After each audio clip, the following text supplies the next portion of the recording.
স্বামী আর স্ত্রীর শরীর থেকে নির্যাস নির্গত পানি থেকে আমি মানব জাতির বংশ বিস্তার করেছি, নসল দিয়েছি, সন্তান দিয়েছি, নাতি দিয়েছি, পুতি দিয়েছি, বংশ বিস্তার করিয়েছি।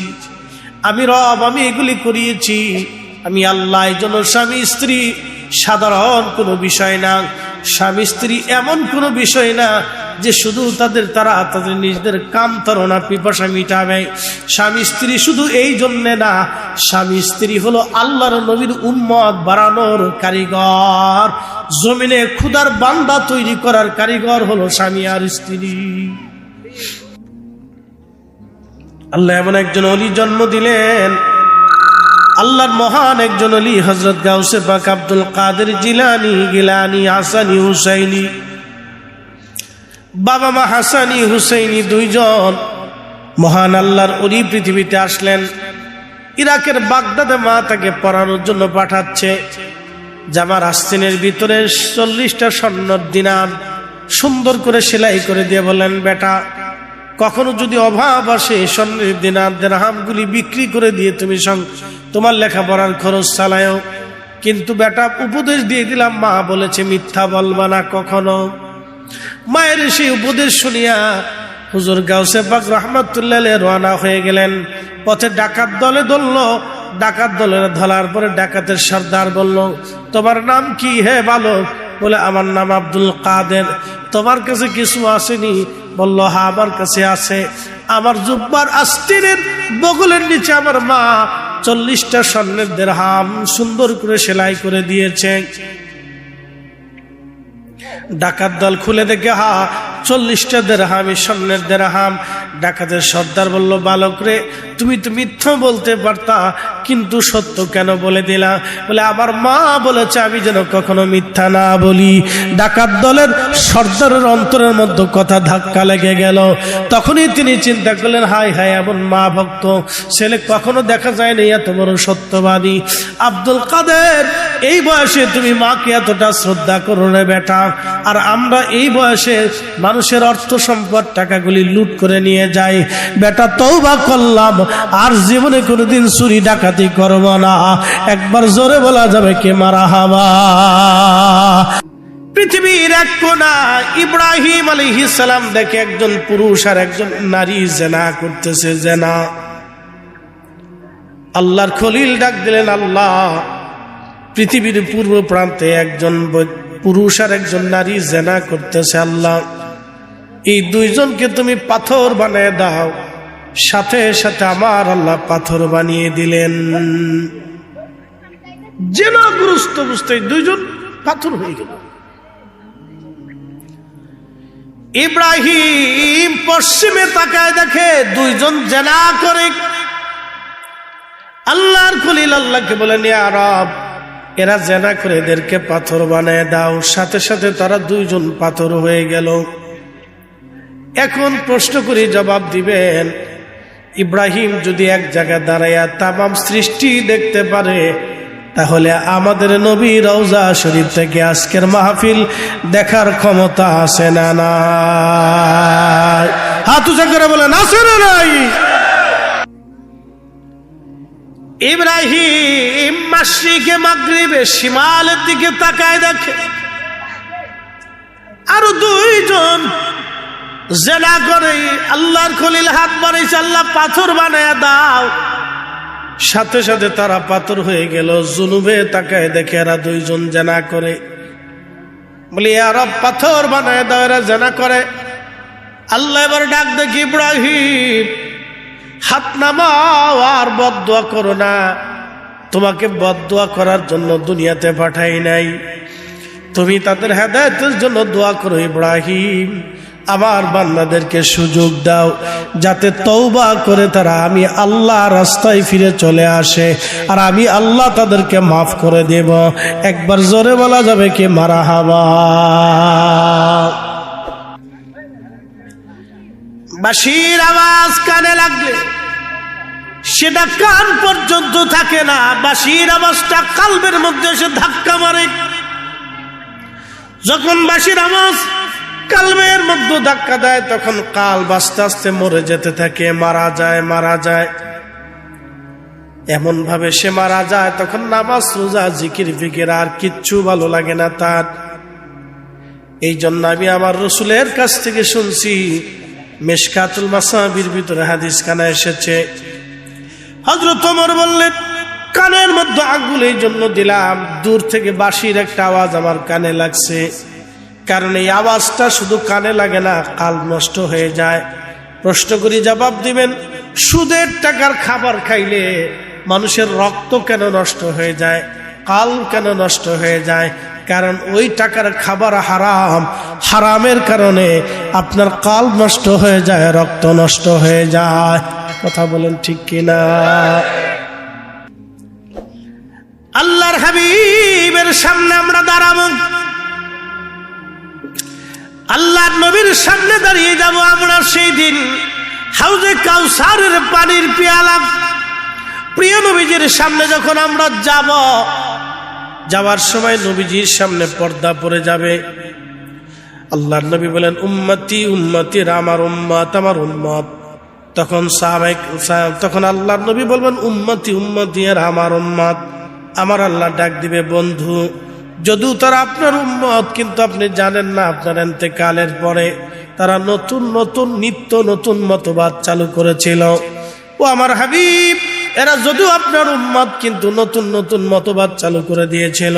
আল্লাহর নবী তখন বলবেন, সুকান সুকান, দূর হয়ে যা, দূর হয়ে যা। আজকে আমি নবীর দরজায় তোমাদের কোনো জায়গা হবে না। লিমান গায়রা বাদি, আমার ইন্তেকালের পরে তোমরা নতুন নতুন মতবাদ চালু করেছিলা। এ মুসলমান, খুব মনোযোগ দিবেন।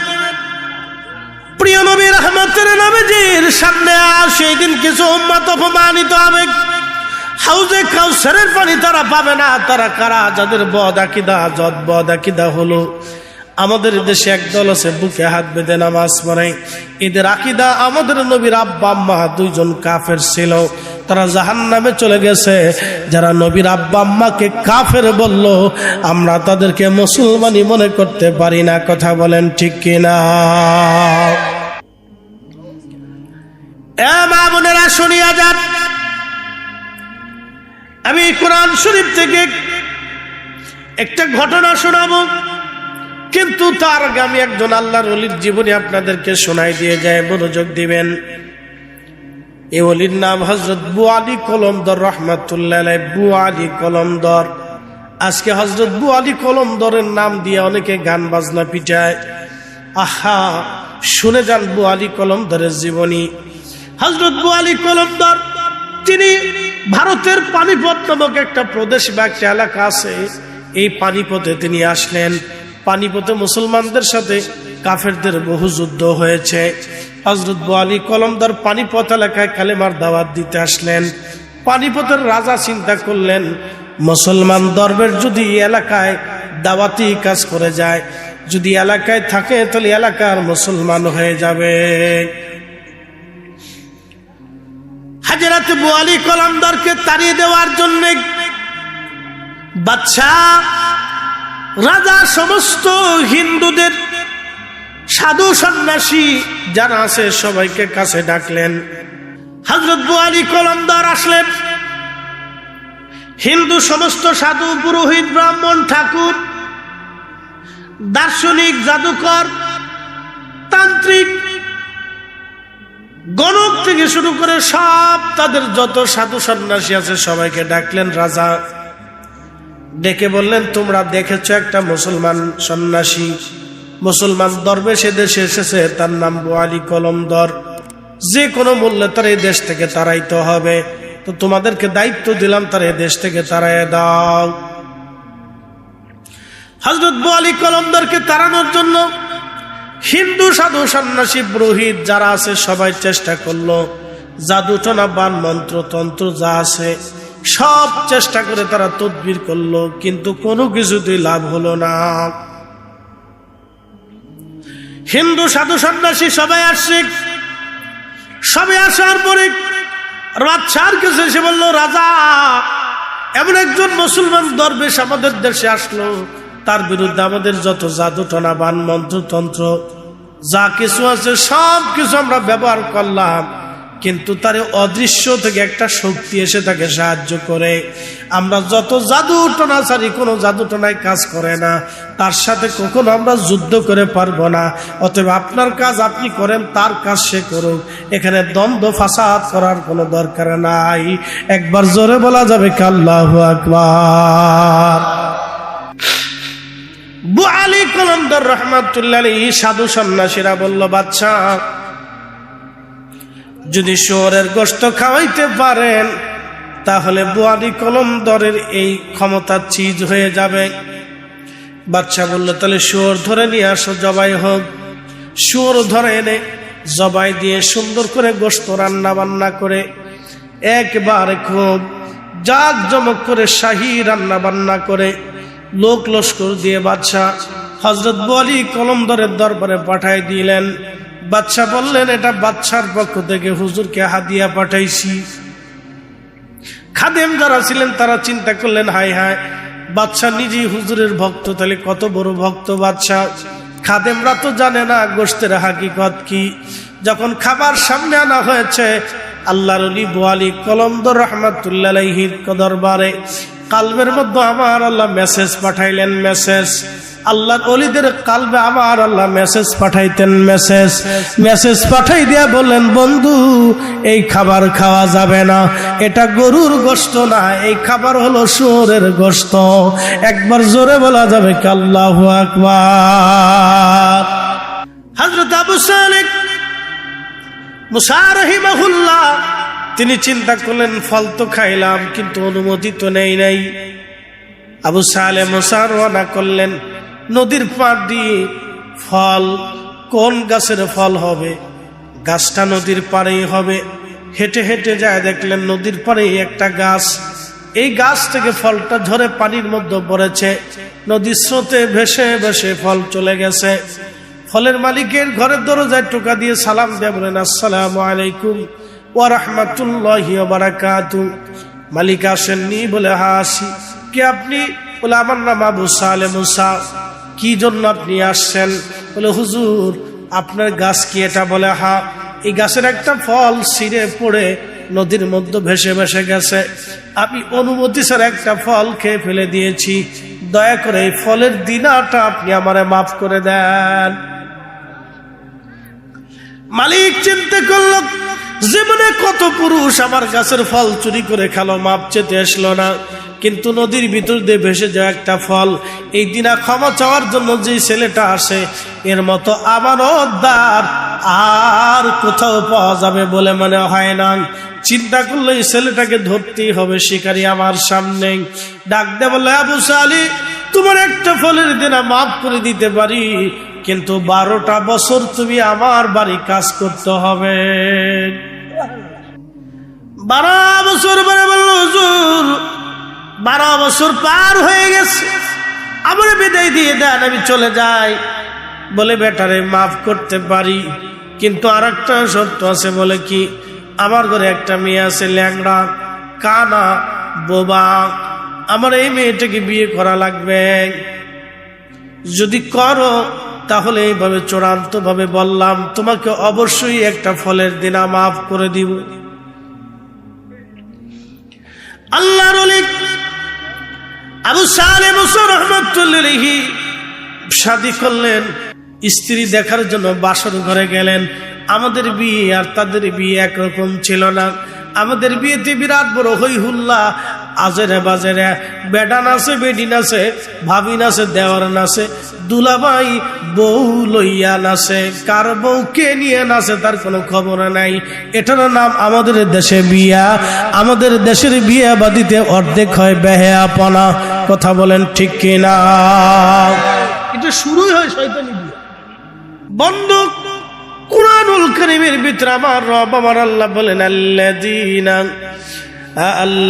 আল্লাযী খালাকাল মাউতা ওয়াল হায়াতা লিয়াবলুয়াকুম আইয়ুকুম আহসানু আমালা।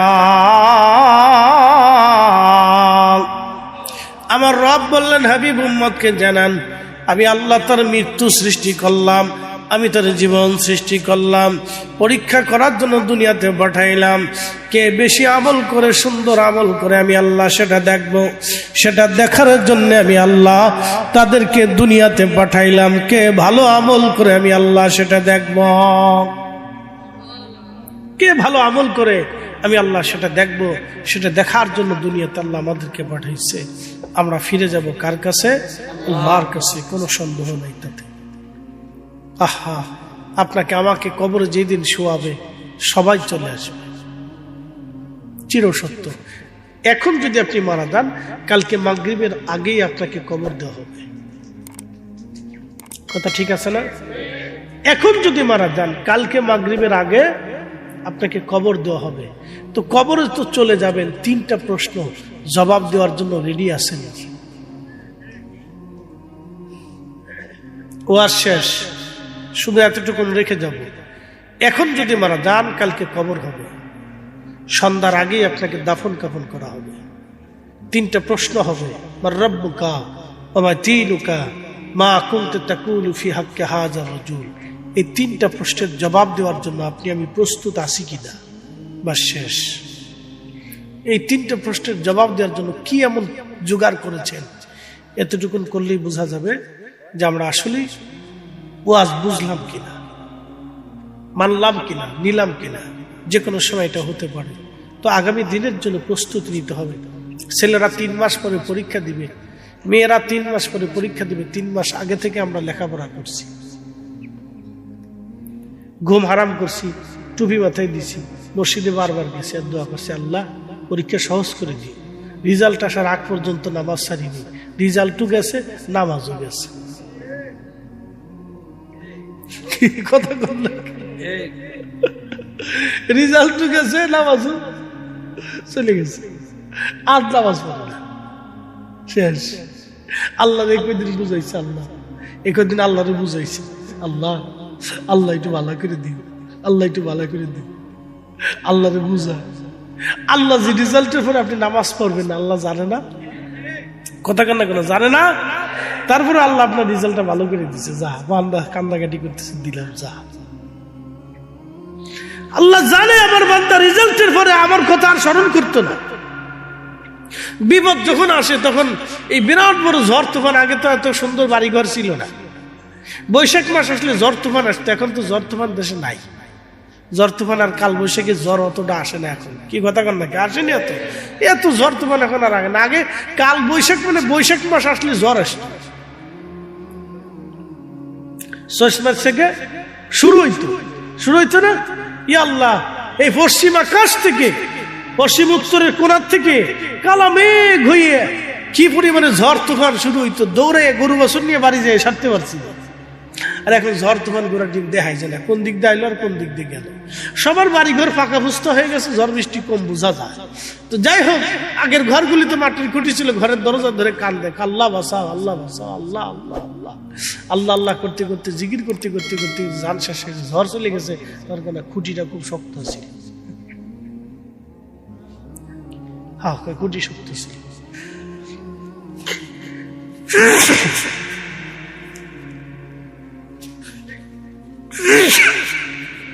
অ্যান্টিবায়োটিক খাইতেছি, তাও কমে না। পদ্মা সেতুতে লঞ্চ ডুবে গেল, ডুবছিল না একবার? পদ্মা সেতু হওয়ার আগে লঞ্চ ডুবে গেল, ডুবে 250-300 মানুষ মারা গেল। তার 15 দিন পরে ওই রাস্তা দিয়ে আমি যাইতেছি, মাত্র 15 দিন পর লঞ্চের ভিতরে আমরা, হাই হাই হাই, তুফান উঠে এসেছে। তুফান উঠে আসার পরে একে তো বৃষ্টি, আরেক দিক দিয়ে বাতাস, পদ্মা স্রোত খুব ভয়াবহ। যারা পদ্মায় গেছেন, আসেন, আসা যাওয়া করেন, তারা জানবেন। আমি বছরের পর বছর গেছি আর আইছি। পদ্মা নদীর ভিতর দিয়ে টলার ছেড়ে কত ভাবিলে গেছি, উড়ে আল্লাহ সর্বনাশ। নদীর মাঝখানে গেলে জিকির করতে করতে জান শেষ হয়ে গেছে। নদীর পার আর পর জিকির কথা মনে নাই, জিকির করতে করতে জান শেষ। যখন তুফান শুরু হয়েছে তখন আমি সামনে দাঁড়িয়ে দূরে শুরু করতেছি। চিন্তা করলাম, বাসি আর মন যা হয় হলো, একটা হয় ডুবতেও পারে না, থাকতেও পারে। লঞ্চের ভিতরে যারা আছে সব শিক্ষা, আল্লাহ বাঁচাও, আল্লাহ বাঁচাও, আল্লাহ বাঁচাও। যে যদ্দূর ভাবে শিক্ষের বেড়া বেডি লুডা লুডি সব শিক্ষের যাবে। শিক্ষের দোকান শেষ, যখন বাতাস থামছে, বৃষ্টিও থামছে, অহন কদ্দূর যাওয়ার পরে কি গল্প শুরু হইল। মানে মুরগির বাচ্চা যেমন চেউ চেউ করে, এই চেউ চেউ এত সারেং বালা ছিল, কেদে কোন দিয়ে ধরছে, এটাকে মানকে চিমা দিয়ে ধরছে, এটাকে সোজা করে ধরছে, কেদে ওই দিকে ধরছে, ওই সারেং খুব চালাক ছিল। পরে গল্প বাপরে বাপ, আমি তো বসে বসে হাসি, আরে সিটা এত সময় পর্যন্ত আল্লাহর উপর ফেরা তুলে ফেলছে, আল্লাহ বাঁচাও, আল্লাহ বাঁচাও। অনেকে সারেং বালা ছিল, আল্লাহ বলে আল্লাহর কথা মনে নাই, ভুলে গেছে। প্রিয় উপস্থিতি, কবরে রেখে চলে আসবে। এই আপনাকে আজ বাস্তবতা থেকে বোঝাই, আমি নিজে কত দেখছি। কবরে নামানোর পরে বন্ধু এই কিছু দূর আসার পরে আপনি ধরেন এখানে কবর দিল, ওই হাইটে মেন রাস্তায় যাওয়ার পরে টুক করে মেজর গাড়িটা ধরে বিড়ি একটা ধরে টানে, কা টেনশনটা ফ্রি করতেছি। দোস্ত লোক বালা ছিল রে, আরে দোস্ত কবরে চলে গেল না, আরে দোস্ত রে আমার বিড়ি ফাও খাওয়াইতে রে দোস্ত, আহা শেষ। কি কথা কর না, আমি বাস্তব থেকে বলতেছি। আরে দোস্ত রে, আহা একসাথে বিড়ি খেতাম দোস্ত, আহা শেষ।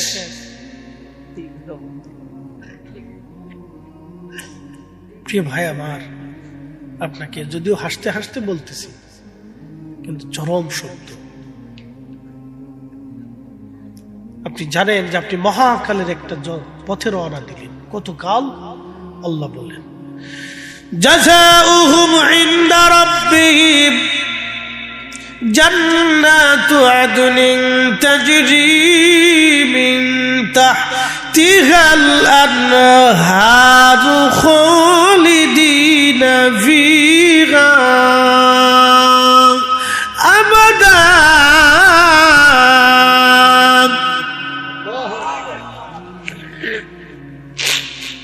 যদ্দূর ঠান্ডা আছে আল্লাহ তদ্দূর দিছি। আল্লাহ যদি দিয়ে খুশি হবে ভাই, বলে কারণ কি, আল্লাহ কিছু সময় রোগ দিয়ে গুনাহ মাফ করায় দেয়। আলহামদুলিল্লাহ বললেন না? 4 কারণে মানুষ বেজার হয়। 1 নম্বর মেহমান আসলে বেজার হয়, 2 নম্বরে মায়া জন্ম নিলে বেজার হয়, 3 নম্বরে আপনার বৃষ্টি আসলে বেজার হয়, 4 নম্বরে শরীরে রোগ আসলে বেজার হয়। নবীজি বললেন এই 4টি রহমত। একসাথে বলবেন না মারহাবা? কয়টা রহমত? 4টি রহমত। যদি মায়া হয় তো কি হয়েছে রে দোস্ত, মেয়ে হয়েছে, মিষ্টি খাওয়াবি না? খাস, পরে খাস, অসুবিধা নেই, খাও খাও, দেখা হইলে খাও। আর ফুল হইলে দোস্ত রে ফুল হয়েছে রে, ফুলা। আমি 3 ফুলার বাপরে ভিক্ষা করতে দেখেছি, 3 ফুলার বাপকে ভিক্ষা করতে দেখেছি, 3 ফুলার বাপকে ভিক্ষা করতে দেখেছি। স্কুলের টিচার, আমার জীবনের সেরা ওয়াজ, মিলিয়ন মিলিয়ন ভিউজ হয়েছে, এটা ইউটিউবে দেখবেন। ভিক্ষা করতে দেখেছি, আমার জীবনের সেরা ওয়াজ। সেদিন থেকে আমি চিন্তা করেছি, আল্লাহ 3টে পোলা না হয়, যদি 3টে মেয়ে হতো তাহলে বাপকে ভিক্ষা করে খেতে হতো না। বুঝে যাবে। আমি নিজের চোখে দেখছি 3 পোলার বাপ ভিক্ষা করে।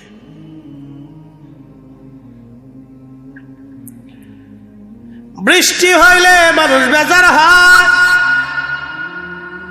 বৃষ্টি হইলে একজনে কয় আল্লাহ বৃষ্টি দেওয়ার টাইম পাইল না, পরে দিলেও তো পারতো। আর একজনে কয় রাত্রে দিলে পারতো, আরেকজনে কয় সকালে দিলে পারতো, আরেকজনে কয় না 3 দিন পরে দিলে ভালো হইতো। মানে আল্লাহর উপরে খবরদারি শুরু করছে। বিরাট বড় বিজ্ঞানী। যেই পাবলিক, যেই বাঙালি আল্লাহর সমালোচনা করে, সেই বাঙালি এই যেই সরকারি দেশে আসুক, সেই সরকারের গোষ্ঠী উদ্ধার করবে। কি কথা কন না কে? সারা দিন সারা মাস বেড়ে খালি কয় কলস মার্কা, কলস মার্কা, আমার মার্কা, তোমার মার্কা, কলস মার্কা, কলস মার্কা, কলস মার্কা। 500 টাকা দেওয়ার পরে সকালবেলা ভোটে যায়, পরে বদনা মার্কা মেরে দিচ্ছে, বদনা মেরে দিচ্ছে। সারা মাস বেড়ে কলস কইছে, মারার সময় বদনা মেরে দিচ্ছে। এর নাম বাঙালি। কি কথা বললেন? এর নাম কি? বাঙাল। এ জাতির রক সিনা বড় মুশকিল। কদ্দুর আফগানি, কদ্দুর পাকিস্তানি, কদ্দুর মিরাঠি, কদ্দুর গুজরাটি, এই কদ্দুর মায়ানমারি, কদ্দুর ভুটানি, এরপরে কদ্দুর আরবি, কদ্দুর অমুক ইরানি, কদ্দুর এই আফগানিস্তানি, উজবেকিস্তানি, তাজাকিস্তানি, এই বিভিন্ন অঞ্চলে সব ধাওয়া দিয়ে এই উজানের দেশ, ভাটির দেশে সব এসে এক জায়গায় মিসমার হয়েছে। কদ্দুর কেদারা, কদ্দুর সিয়ার, কদ্দুর এই টেবিল, কদ্দুর এই কি ঘোড়ার ডিম, এই এক একটার এক এক ধরনের নাম। বাংলা ভাষা তো শুধু বাংলা না, এটার মোবাইল, এটাকে আবার কয় হ্যালো, এহে, মানে বাংলা ভাষার অরিজিনালগুলো বাংলা না, এর ভিতরে কত বড় মিষ্টন টিষ্টন সংস্কৃতি দিয়ে, ফার্সি থেকে, উর্দু থেকে, হিন্দি থেকে, মিরাঠি থেকে, গুজরাটি থেকে, সব ভাষা থেকে এসে জমা হয়েছে। এই জন্য বাংলাদেশের পাবলিকের রক সিনা বিরাট বড় কষ্ট, বিরাট কষ্ট। বাপরে বাপ, এখন ওয়াজ শুনে চলে যাবে, একটু পরে যে ধুম সে বিড়ি টেনে গেল, হুজুর ওয়াজ ভালো হয়েছে, শেষ। কি কথা কর না কেন? হুজুর ওয়াজ ভালো রে, বিরাট ওয়াজ করছে, হুজুর ভালো ওয়াজ করছে রে। বললাম কবরে রাইখে দে বিড়িটা রে, দোস্ত রে ভালো লোক আসছিল, কবরে শুনে শেষ, বিড়ি টেনে দোস্তরে শেষ করে দিয়েছিলি, আহা শেষ। একদিন মাটির ভিতরে হবে ঘরে, মন আমার কেন বান্ধ দালান ঘর, মন আমার কেন বান্ধ দালান ঘর। প্রিয় উপস্থিতি, প্রিয় ভাই আমার, এই জন্য আল্লাহ বলেন ইয়া আইয়ুহাল্লাযীনা আমানু লা তুলহিকুম আমওয়ালুকুম ওয়ালা আওলাদুকুম আন যিকরিল্লাহ।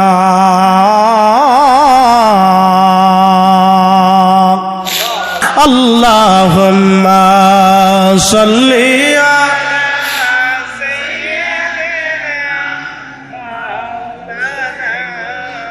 মুহাম্মাদ ওয়া আলা আলি সাইয়্যিদিনা।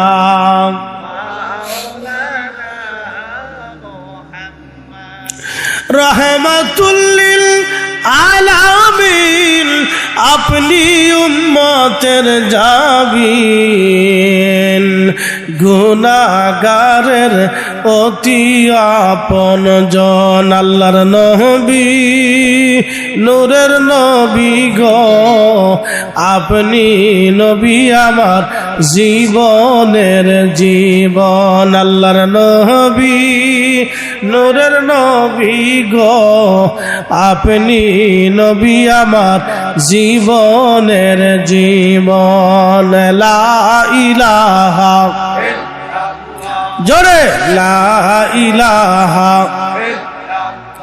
ও লা ইলাহা, জবান খুলে আল্লাহ আল্লাহ আল্লাহ আল্লাহ আল্লাহ আল্লাহ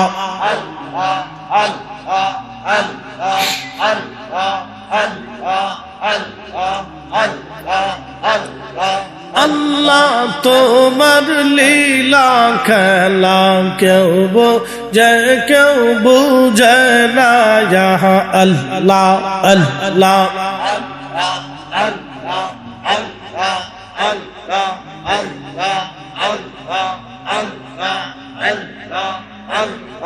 কাউকে রাখো গাছ তলাতে, কাউকে রাখো গাছ তলায়, আল্লাহ কাউকে রাখো গাছ তলাতে, কাউকে রাখো বালাখানায়, আল্লাহ তোমার লীলা খেলা কেউ বোঝে কেউ বুঝে না, আল্লাহ আল্লাহ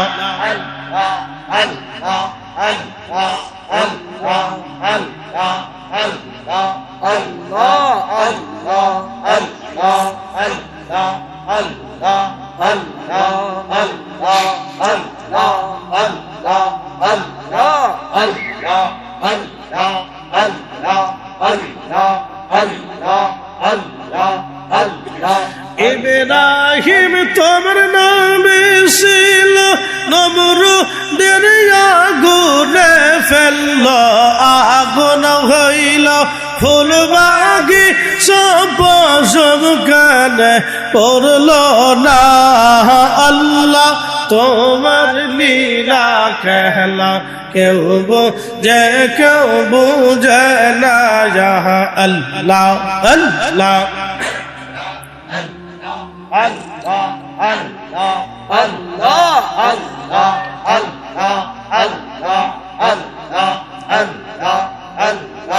কাউকে রাখো গাছ তহলাতে কাউকে রাখো বালখানায় আল্লাহ কাউকে রাখো গাছ তহলাতে কাউকে রাখো বালখানায় আল্লাহ তোমার লীলা খেলা কেউ বুঝে কেউ বুঝে না আল্লাহ আল্লাহ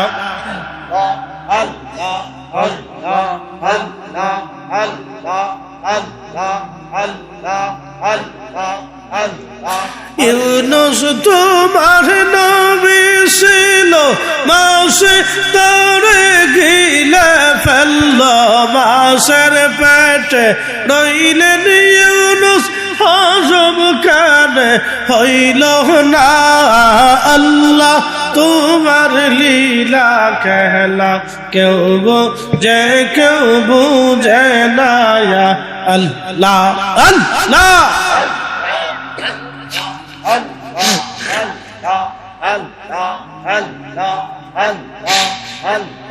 কাউকে রাখো গাছ তহলাতে কাউকে রাখো বালখানায় আল্লাহ তোমার লীলা খেলা কেউ বুঝে কেউ বুঝে না আল্লাহ আল্লাহ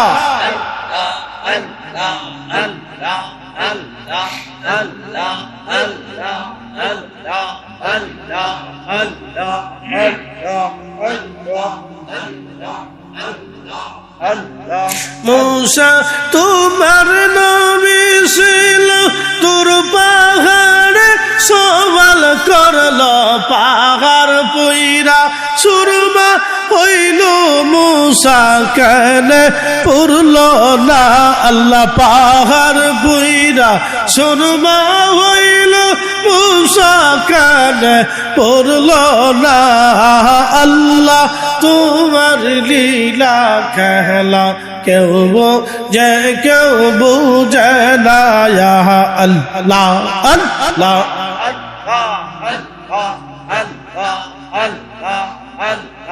কাউকে রাখো গাছ তহলাতে কাউকে রাখো বালখানায় আল্লাহ তোমার লীলা খেলা কেউ বুঝে কেউ বুঝে না আল্লাহ আল্লাহ